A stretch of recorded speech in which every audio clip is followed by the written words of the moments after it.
आज हम लोग ऐसे क्लासेस की ओर से इंग्लिश का एक बहुत ही डिफिकल्ट चैप्टर, इसको बोलते हैं नारेशन की शुरुआत करने जा रहे हैं। चलिए, नारेशन क्या होता है इसको हम लोग जानेंगे। नारेशन का मतलब होता है कथन। क्या होता है? कथन। अब देखिए, नारेशन की उत्पत्ति की बात करेंगे तो नारेशन की उत्पत्ति हुआ है नारेट शब्द से हुआ है। किससे हुआ है? नारेट शब्द से हुआ है। नारेशन की उत्पत्ति किससे हुआ?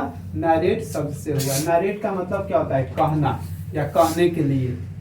नरेशन का हम लोग उपयोग करते हैं कहने के लिए, किसी भी वाक्य को बोलने के लिए किसका उपयोग करते हैं? नरेशन का उपयोग करते हैं। किसका उपयोग? नरेशन। अगर नरेशन की बात करेंगे तो नरेशन को हम लोग दो भागों में बांटे हैं। लोग कितने भागों में?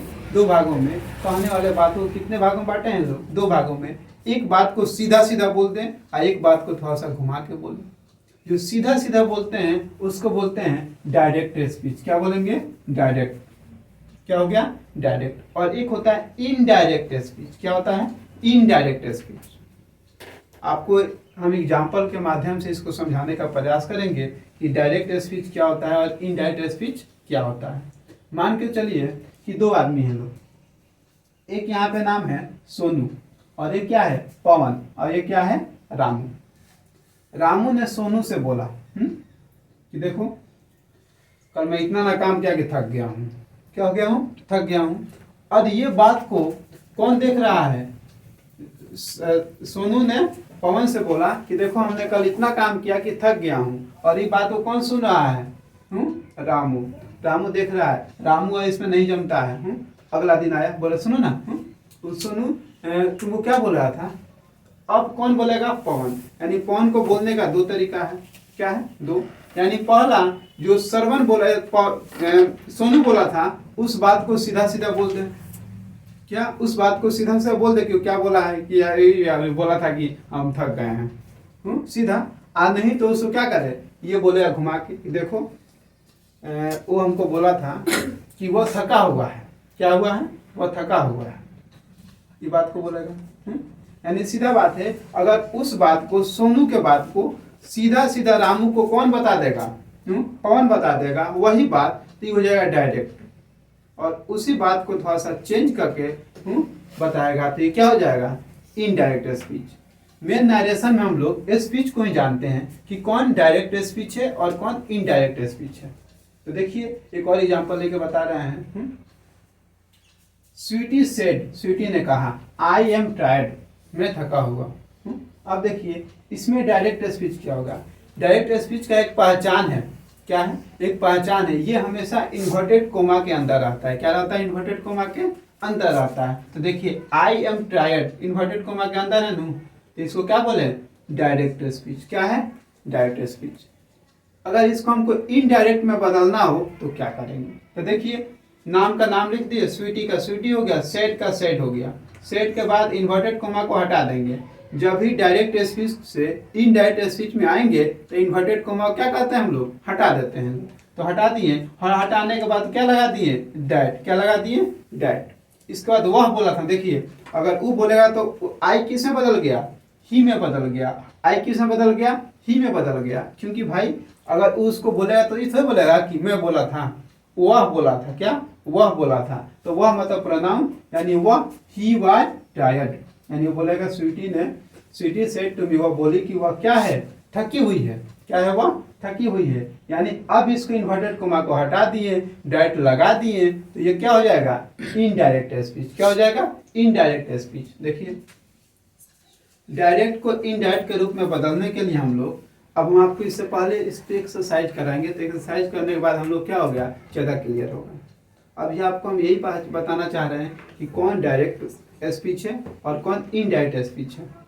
तो देखिए, डायरेक्ट को हटा के हम लोग ही वाज टायर्ड लगाए तो क्या होगा? इनडायरेक्ट। इसमें एक और वाक्य ले लीजिए, जिया सेड आई एम बिजी। जिया ने कहा कि मैं क्या हूँ? बिजी हूँ, मैं व्यस्त हूँ। ये क्या हो गया? अब देखिए, इन्वर्टेड कोमा के अंदर है ना, तो क्या हो जाएगा? Direct speech. यानी जो इन्वर्टेड कोमा के अंदर रहेगा डायरेक्ट। क्या हो जाएगा? डायरेक्ट। यानी अब इसको हम किसमें बदलेंगे? इनडायरेक्ट स्पीच में बदलेंगे। तो इनडायरेक्ट स्पीच में बदलने के लिए हमने क्या किया? जिया सेड दैट, आई है तो किसमें बदल गया? ही में। एम है तो क्या हो गया? वाज, बीजी का busy. Jiya said that he was busy, वो क्या है, व्यस्त है। अब देखिए एक और वाक्य ले लीजिए। एक बीना सेड टू मी, बीना ने मुझसे कहा, I love you very much, मैं तुमसे बहुत प्यार करता हूँ।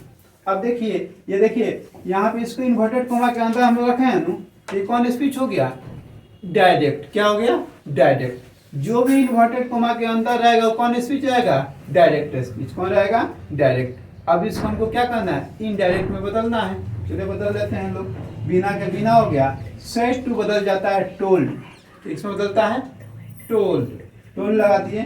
मी का मी हो गया और यहाँ डैड, आई हो गया तो ही में बदल गया, आई है तो किस में बदल गया, क्यों लगे तो सी में बदल गया, she loved me very much, यानी इसका हो जाएगा Bina told me that she loved me very much. ये हो गया। अब देखिए डायरेक्ट स्पीच को बात करेंगे तो डायरेक्ट स्पीच को हम लोग दो भागों में किए हैं, दो भागों में इसको बांट के पढ़ते हैं। एक होता है रिपोर्टिंग स्पीच, क्या होता है, रिपोर्टिंग स्पीच, और एक होता है रिपोर्टेड स्पीच, क्या होता है, रिपोर्टेड स्पीच। अब देखिए जो सेड टू लिखे थे ना, इसको हम लोग बोलेंगे रिपोर्टिंग स्पीच, क्या बोलेंगे, रिपोर्टिंग स्पीच। और जो इन्वर्टेड कोमा में था ना, इसको बोलते हैं रिपोर्टेड स्पीच, क्या बोलेंगे, रिपोर्टेड स्पीच। यानी जो पहले लिखे थे, जो ब्रेक कोमा में नहीं लिखे थे, उसको बोलेंगे हम लोग क्या, रिपोर्टिंग स्पीच।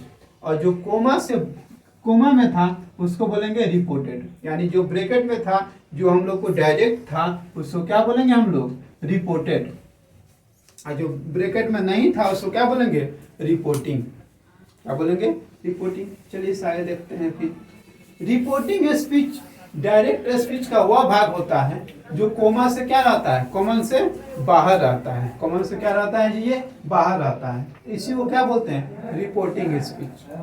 यानी आप कोई बोलेगा रिपोर्टिंग स्पीच क्या है तो आप समझाएगा। देखिए रिपोर्टिंग स्पीच डायरेक्ट स्पीच का वह भाग रहता है जो कोमा में नहीं रहता है, जो कॉमन के अंदर ब्रैकेट में क्या रहता है, ये नहीं रहता है, उससे पहले रहता है, ये कहीं भी रह सकता है, ऐसा बात नहीं। ये क्या, ये उससे पहले रहता है, कॉमन में नहीं रहता है, इसे क्या बोलेंगे, रिपोर्टिंग स्पीच। अब देखिए रिपोर्टिंग वर्ब में अगर वर्ब हो तो उसको रिपोर्टिंग वर्ब बोलते हैं।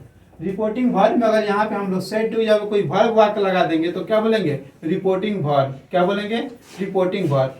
अगर सब्जेक्ट हो, अगर क्या हो, सब्जेक्ट हो, तो उसको बोलते हैं रिपोर्टर। रिपोर्टिंग वर्ब अगर सब्जेक्ट हो तो उसको क्या बोलेंगे, रिपोर्टर, क्या बोलेंगे, रिपोर्टर। अगर ऑब्जेक्ट हो तो उसको क्या बोलते हैं, उसको बोलते हैं द ऑब्जेक्ट ऑफ रिपोर्टिंग, क्या बोलेंगे, द ऑब्जेक्ट ऑफ रिपोर्टिंग।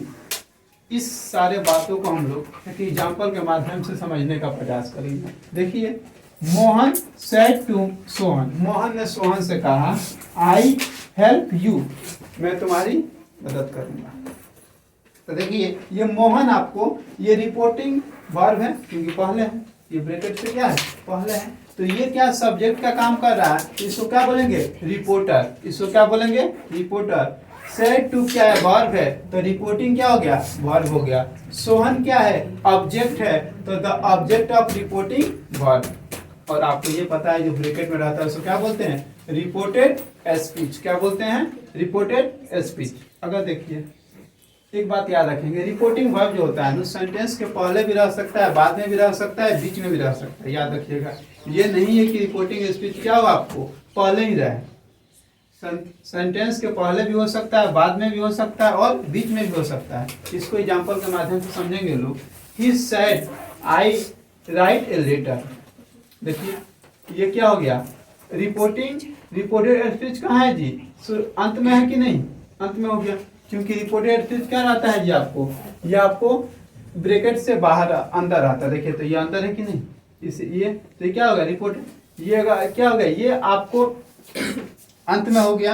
अगर इसको हम लोग को शुरू में यूज करना हो तो कैसे यूज करेंगे ब्रैकेट वाला को, देखिए let us go for a walk, he said, चलो घूमने चलते हैं, उसने बोला, उसने ऐसा बोला। तो देखिए लेट अस पहले आ गया ना, यानी आपको ये ब्रैकेट वाला रिपोर्टिंग, ये रिपोर्टेड जो है ना, रिपोर्टेड वर्ब क्या हो गया, पहले आ गया, क्या आ गया, पहले आ गया। और इसको बीच में लगाने के लिए हम लोग क्या करेंगे, ऐसे वाक्य बनाएंगे, Mohan is always ready to help you, he said to me, because you are my नेबोरियस।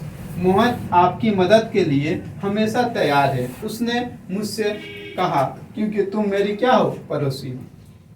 इस बात को आगे देखिए, अगर हम कोई भी वाक्य बनाते हैं, सेंटेंस बनाते हैं, अगर इनडायरेक्ट में बदलना हो, सेंटेंस को पहचाने बिना किसी भी वाक्य को डायरेक्ट से इनडायरेक्ट में नहीं बदल सकते हैं। इसीलिए हम लोग सेंटेंस को डिवाइड किए कितने भागों में, 5 भागों में, जो अगला क्लास में देखेंगे कि सेंटेंस 5 भागों में होते हैं कौन कौन।